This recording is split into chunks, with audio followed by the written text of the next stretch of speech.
searches. But where he has gone, nobody knows. So, therefore Bhaktivinoda Thakur sings, Jaravidya sab mayar bhuibhav, tomar bhajane badha. The more we advance in so-called material happiness, or material advancement, the more we forget our real identity. This is the result.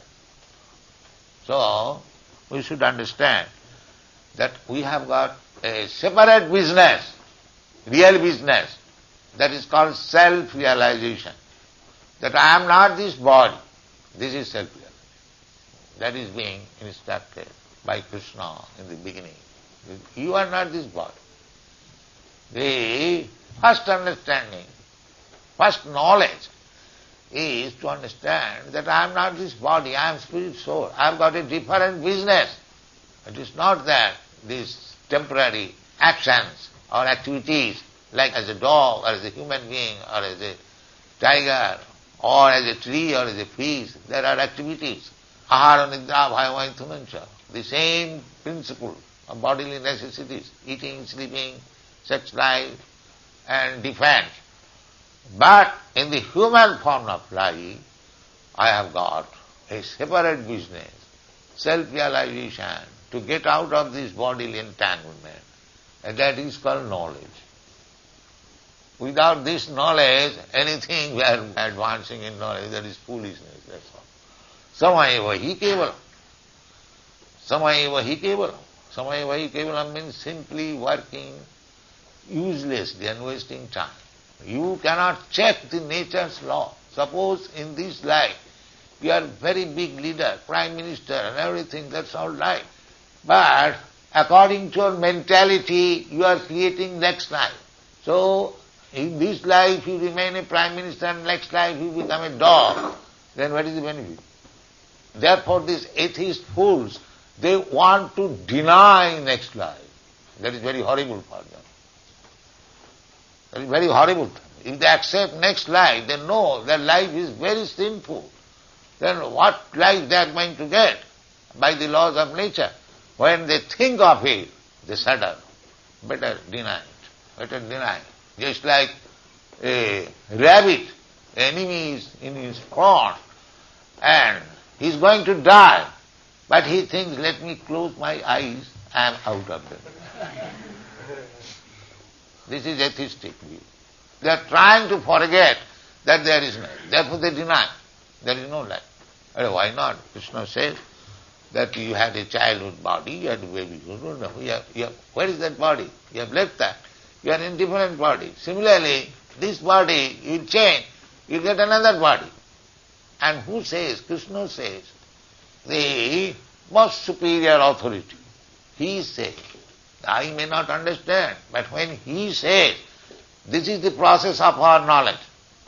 We accept knowledge from the perfect person. I may be fool, but the knowledge received from the perfect person is perfect. This is our process. We don't try to speculate. That may or may not be successful.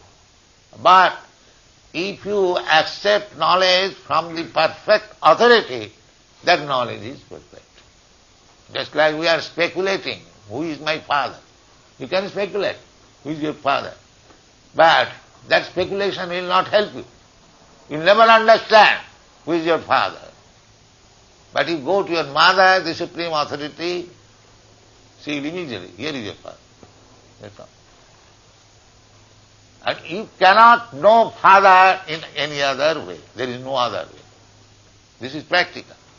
You cannot know your father without the authoritative statement of your mother. Similarly, things which are beyond your perception, avanga manasa gocha, you cannot think of, you cannot speak of. Sometimes they say God cannot be spoken, God cannot be thought of. That is all right. But if God himself comes before you and says, here I am, then where is the difficulty? I am imperfect. I cannot know. That's all right. But if God himself comes before him.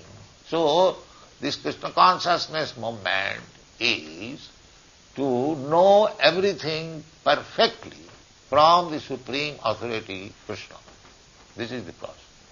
Because vijnanartham sa gurumeva abhigachet.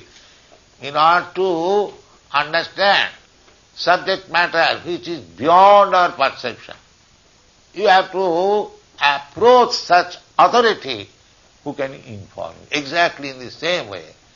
To understand who is my father is beyond my perception, beyond my speculation. But if I accept the authoritative statement of my mother, this is perfect. So there are three kinds of processes to understand or to advance in knowledge. One is direct perception, pratyaksh, and the other is authority, and the other is shruti. Shruti by hearing from the Supreme. So our process is shruti. Shruti means we hear from the highest authority. That is our process. And that is very easy. Highest authority, if he is not in default, and ordinary persons, they are in default. They have got imperfection. The first imperfection is the ordinary man, they commit mistake. Any great man of the world you have seen that they commit mistake. And they are illusion. They accept something as reality, which is not reality. Just like we accept this body as reality. This is called illusion. But this is not reality. I am soul, that is reality. So this is called illusion. And then with this illusory knowledge, imperfect knowledge, we become teacher. And there is another cheating. They say, all these scientists and philosophers, perhaps it may be, what is your knowledge? It may be and perhaps. Why you are taking the post of a teacher? In future, we shall understand, what is this future? We do accept a post-dated check. In future I shall discover, and therefore I am scientist. What is the scientist? And above all, our imperfectness of senses. Just like we are seeing one another, because there is light. If there is no light, then what is the power of my seeing? But these rascals do not understand that they are always defective, and still they are writing books of knowledge. What is the knowledge? We must take knowledge from the perfect person. Therefore, we are taking knowledge from Krishna, the Supreme Person, the perfect person. And he is advising that if you want to stop your pains and pleasure, then you must make some arrangement not to accept this material body. That is advising Krishna. How to avoid this material body. That has been explained. This is the second chapter. In the fourth chapter, Krishna has said that Janma karma me dibbam jujanati tattata takta dehang punarjanma naiti mameti. You simply try to understand the activities of Krishna. These activities of Krishna is there in the history, in the Mahabharata. Mahabharata means greater India or greater Bharat. Mahabharata, history. In that history, this Bhagavad Gita is also there. So he is speaking about himself. You try to understand Krishna. This is our Krishna consciousness movement.